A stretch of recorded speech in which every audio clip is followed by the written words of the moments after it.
So for the game design class, we're turning the tables on the students to design a game and then teach the game to their classmates.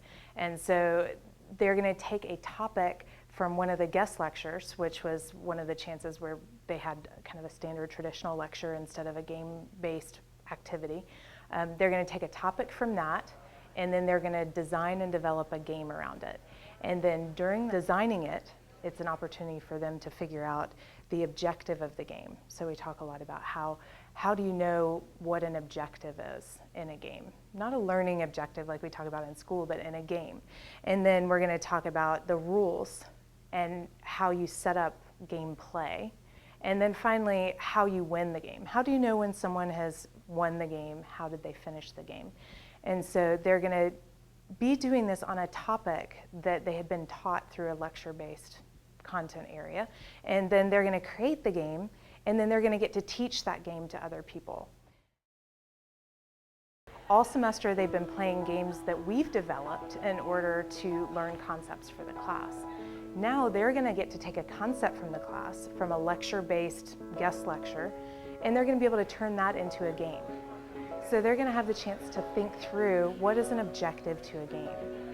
How do you know when somebody's won? What is the goal of the game? And thinking through the process of a game, how do you play it? How do you go from point A to point B to point C to winning? And so that's the process the students are going to get to go through. And the goal of it is that instead of just listening to somebody talk to them about something, they're actually going to have a chance to listen to it, and then they're going to have a chance to absorb it and turn it into a game and then teach it to other students. On the day where they got to teach their games, we set it up as a college football playoffs. And so we had it set up where each student took a turn being a coach and each student took a turn being a player. And they got to actually rotate around and play different students' games.